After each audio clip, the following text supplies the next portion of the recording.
I'm introducing us. All right. You always do. Okay. 3, 2, 1. Hello and welcome to the year my podcast dropped. I'm Vanessa Vaserka. And I'm your other host, Linda Jean Bruno. And we're back for more. Well, you're back for more. We're here again. Linda's very silent, thinking. We're going to talk about our last episode first, and we're not going to spend too much time on it. Linda, thoughts, please. We haven't spoken, by the way, about it because we wanted to do it live together to get all our thoughts out. We weren't allowed to talk yesterday. Yeah. So Self-imposed. our sound is better. Mm-hmm. Wow. We fixed the sound. We don't know yet. Wait till we edit. We've learned some things. We've learnt some things. Releasing things that are cringe is not new to me. Receiving feedback is not new to me. But I guess it was new to you. How did you feel? I kind of foresaw the reaction. I did know, and we spoke about that before releasing. I was like, I don't think so. Yeah. Look, either way, I'm not sad for releasing. Like, I think everything takes you to this place. You need to go through things to be able to improve. And there was things for me in my life which I try and do is I don't take things that are negative as something to paralyze me.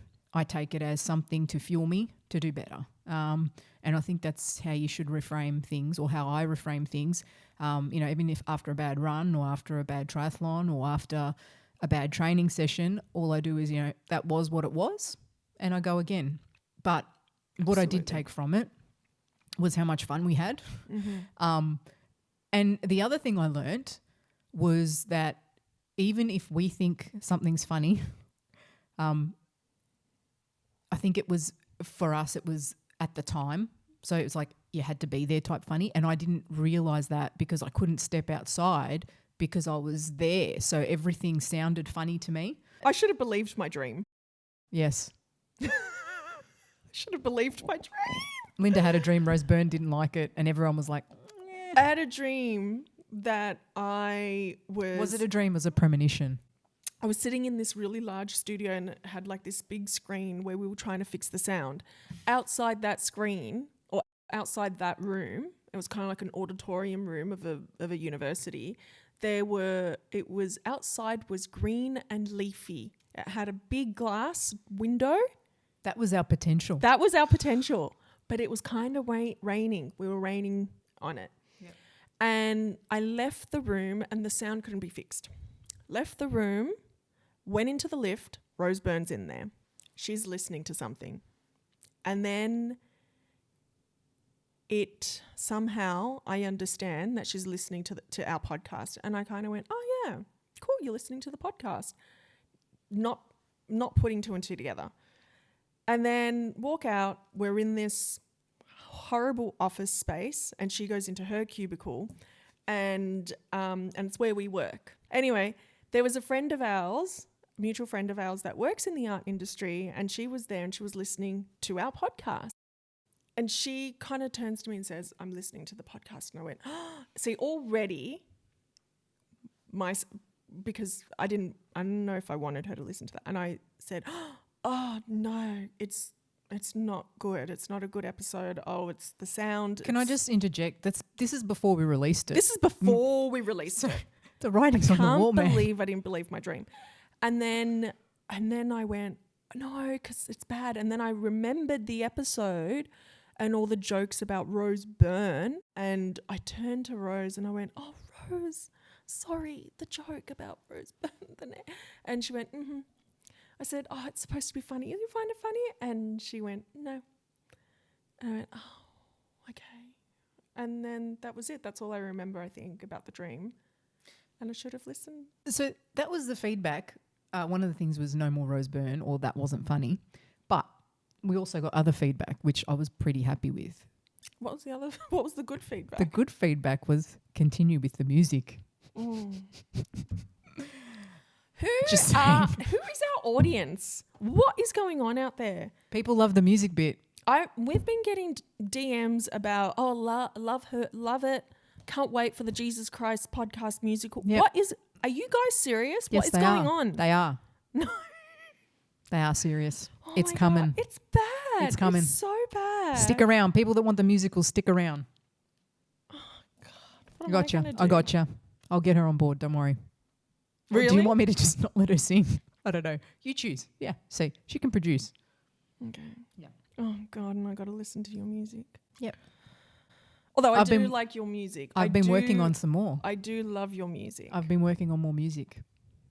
Oh my God, can this episode? Can you do music about the solar eclipse? I'll make a Blood Red Moon song. I do like the blood red moon reference. Mm. I can't believe how serendipitous that was. It was. Really was.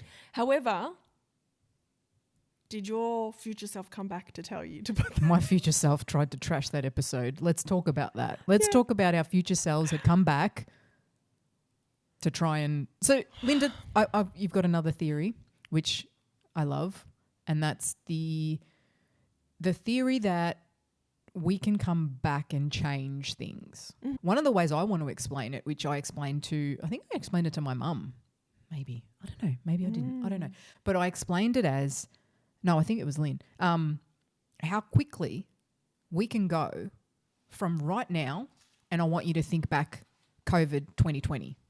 How long did that take you to go back from this point in time to back straight into COVID 2020 and how you felt? And that how quickly you can do that. So when we talk about time, there's two things. One thing is the way your brain can just take you back into that moment. And two is the way our brain doesn't know the difference between what's happened to us and what we say to ourselves happened to us.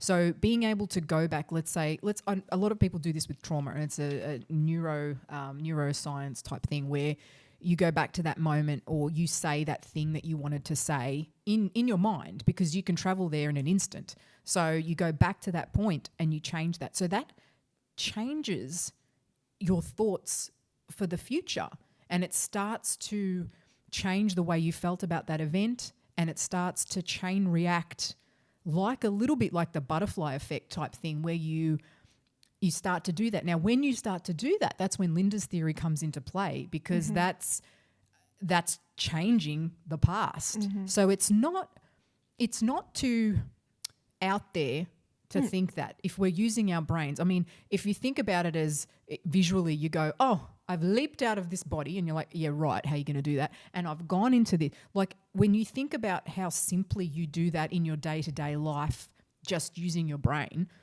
and how quickly you can go to a time in your life when I'll say to you, remember a time in your childhood where you had a really good time, or you went to, the first time you went on a slide. Like a lot of people remember that. Music takes you back. And Smells. That's taste. time travel. Essentially, that's time travel. So and being able to, a lot of the time, heal trauma, or even situations that you want to change, and you're like saying the thing you wanted to say at that time and didn't. It doesn't mean... Okay, so there's another level to that, but that's a way that you can come forward, and then everything sort of ripples into today's life again, or where you are now in this dimension. I'll let Linda take the other dimensions and give you a little bit of a theory on what may be happening at this time, because it works both ways, right? So there's things right now that are happening that we may have already changed, and that's what we're talking about when we talk about we had come back to try and sabotage that episode. But did we try and save it, Linda? Because we're like, we have to get to a place, because we maybe originally the Rose Byrne dream made you change it and go, we're not putting it in, but now we had to learn something from it.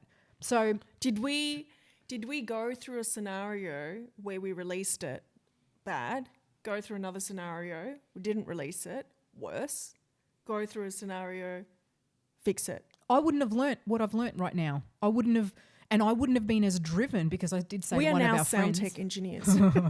I'm now driven to do better. I'm driven to go, that again, that didn't paralyze me. It's just made me more determined to do better. And that's like everything. When you, like for tennis, especially for me, playing a shot, I didn't play it well, play it again, didn't play it well, play it again until you get it right. And the goal is to get it right more than you get it wrong. But you practice over and over until you get it right. Like as if I was trying to say to you, get that ball in a hoop, Linda, from here. And you'll try and you go, I missed it, let me have another shot. That's exactly how failure should feel. Failure should feel like, I missed it. Give me the ball. I'm going to try again. So and that lesson wouldn't have learnt had we not released that episode. We would have gone, that was a great episode. Oh, we lost it, blah, blah, blah. But we never would have come to this place. And using that analogy, imagine the universe is your coach. And imagine the universe is like, throw that ball. And we throw it and they're like, yeah, they want to play the game. We miss it and they're like, go again. And we go, never going to play again. I missed the first one. And then the coach / universe says, oh, you don't want to be on the team. That's fine. And then focuses on someone else. Yeah. No, but that's what it is. If you don't put it out into the universe, it's not going to happen. Things don't happen by you withholding them. I've experienced that myself. I've experienced withholding things, and I've experienced having these amazing ideas coming from I don't know.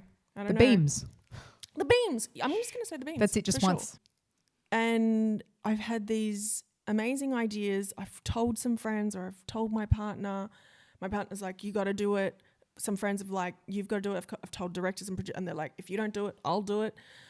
And they're like, write that down. And I've started writing it, and maybe I've bounced the idea off someone else in the industry, and they went, nah, well, that's been done. And they haven't really gotten my vision. And then someone else has released it, and they've won Emmys for it.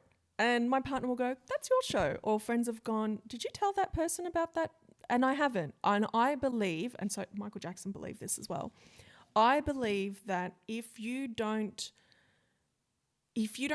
give those gifts to the world, and Whitney Houston as well, Whitney Houston had a gift and her mum said, God has given you a gift and you are not allowed to withhold it from the world. Not to say our podcast is a gift.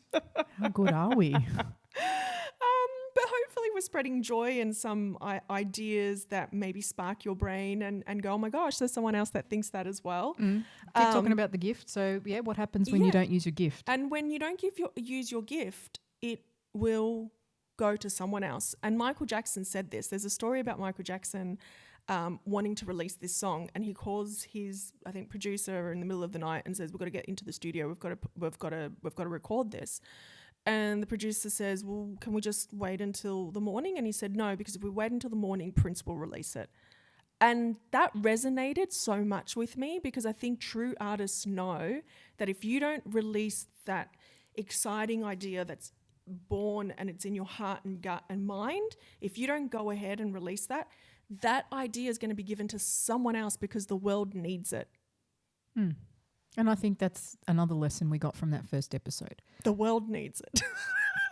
Nah, the world needs the lesson. I mean, maybe we taught someone to do better. And also the clips were so short because we didn't want to bore our audience. But that small clip, the beaming clip, actually went for over 28 minutes, almost half an hour of me talking about timelines and multi-dimensions and me holding the camera up for 28 minutes.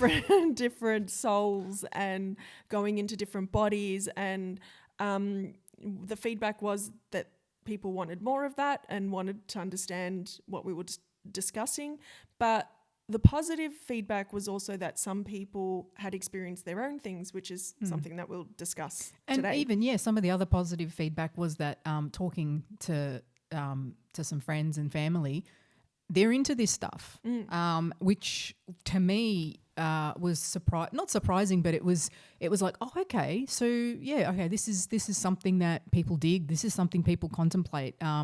Even if they don't believe it, they like to have a discussion about it. And I'm not saying everything we say is true. I'm saying it's something to ponder, something to think about, something to go, oh, maybe that's an option. Maybe that's, a story. It could be anything. It is, we should say, we are filming this on the table. 9th of the 9th. 9th of the 9th, 25. 2025, which is 999,999. It is in numerology, number of completion, release, and high love. I used to hate the number 9. I've got my reasons for it, and I discovered why I hated it. Now I don't. I no longer fear it. But you know what's funny is this solar eclipse season is about closing old cycles, and on the 9th, the reason I didn't like 9 is because everything always ended for me on the 9th, the 9th year. And so I always saw it as like doom. But this solar eclipse season is about surrendering and letting go, and lots of changes and pivots. And I have already experienced that. It's the blood red moon, by the way, which if you've listened to Vanessa's song, how good is it? I love it. We've had, if anything, we've had a really good response to your song. Well, that song wouldn't have been written without that first episode. That's right. Without the beams in the first episode. Could not have inspired me if it wasn't real. And it wasn't done. That's right. And Vanessa called me and she said, I've written this song, or sent me the song. I loved it immediately. It's such a catchy tune. And then she said, I feel like I've kind of got this line. I want to change it, but, it says blood red moon. And I said, I actually loved that line. It stood out to me. I really, really love it. And it was interesting because I put it in just because we'd been talking about it ages ago, but didn't realise that when this was all happening, it was sort of serendipitous that the blood red moon was approaching. So, and we released it on... the other night. The other night when we had the blood red moon in Australia. That night it was going to be, blood red moon. And it was only in this southern hemisphere, so not everyone got to see it. That's amazing. I had some Jehovah's Witnesses knock on my door today. Oh, that's so cool. Yeah. So these two guys knocked on my door and they didn't ring the doorbell. They knocked, which was weird. And it was really weird because they were wearing long coats. I was like, hello. Matrixy. Hello. Mm-hmm. Anyway, and they were packing. like, what do you think about... No, they didn't even say, what do you think about? They said, there's a lot of war and division and, with all the protests happening in Melbourne at the moment and, there's a lot of fear out there and there's a lot of... anyway, kind of talked about what's happening at the moment and said, what do you think about that? About that question? And I said, what was the question? Because it wasn't a question. He just kind of factually said what was happening. And he said, well, what do you think about all of the... he said, what do you think about everything that's on the news at the moment? And I said, I don't watch the news. But, God talks about... And then he just flipped to... He's like, there's a lot of war, there's a lot of this, there's a lot of that. He's trying to tell you about the end of the world because that's what Jehovah's believe. I think they're trying to get to Dude, I'm way ahead of you. Yeah. I think that's where they're going. They're like, the end of the world, are you going to hell or are you going to heaven? I'm way ahead of you. I've crossed dimensions. It's fine. I'm going to utopia. I understand what this is about. Utopia. Huh? There's utopia. Yeah. No. I've got my utopia. I'm good. Thank you for explaining that. Yeah. All I know is because I've seen pamphlets from them. Yeah. And the pamphlets... You bought the pamphlets? I bought the pamphlet. Oh, as in, I thought you bought it as in. No. I said money. just drop it because he was like, "Can I give you that?" And I said, "For safety reasons, just drop it over there." Leave the house with your hands up. I wasn't going to open the door to strangers. Show me your hands. Move back.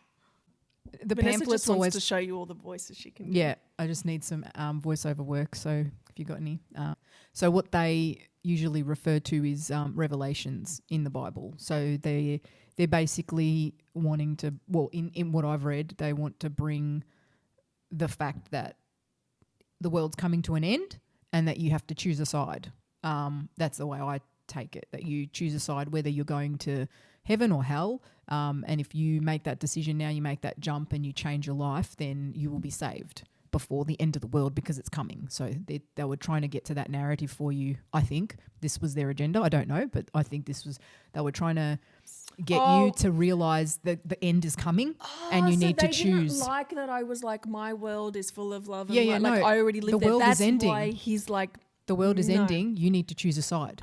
that's why I was I think I that's was their like, yeah. narrative. But anyway, But, might not be. you know, it wasn't the first kind of, there's been a few, and I don't know if you've experienced this, but in the last few days since this solar eclipse, that's why I told you just let it go, let everything go while we were like setting up equipment and stuff, because things just weren't working out. And I said, just let it go. You need to let go.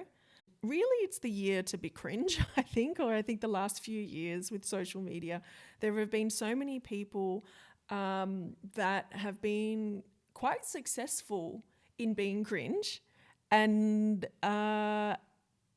therefore successful in whatever their pursuit has been. So I think you just got to do things without fear. You don't learn from success, you learn from your failures. Yep. And not that we saw that as a failure, but That was actually, I think it was actually a success in terms of we got it done. We resurrected it from the dead, even though we can go into what our future selves were trying to do. But we resurrected it from the dead, and we pushed on, even if I believed in it. And I said, I don't know, from it, I think we got our dynamic. And I think from that, that's something that I take it. Our dynamic is out there, and we understood it more. So we really harnessed that dynamic and went, okay, I think this is what it is. Even though that's not where our podcast was going completely, but I think I'm like, oh, that's what we got from that. We got our dynamic, we got a lot of fun, and we need to, okay, that's one element, that's one ingredient. Now we need to push for the other ingredients that were lacking. There's so much to come. There are so many stories We've got a lot of ideas and There's stories. so many ideas that we promise can't tell we won't you about. embellish on the laughter so much next time. Was this better, guys? I hope so. One of my favorite quotes recently that I've kept repeating is an Andy Warhol quote. You know, he said, "It's not my job to judge my art. Don't love your job. Don't love your job. Don't love your job. It's my job to create it or keep making it." Don't love your job. Don't love your job. Don't love your job. And while others are judging it, something like this, I'm paraphrasing. Job your love. Job your love. While people continue to criticize or judge your work, I'm just going to keep creating my art. Job your love. Job your love. I love that. And I love that.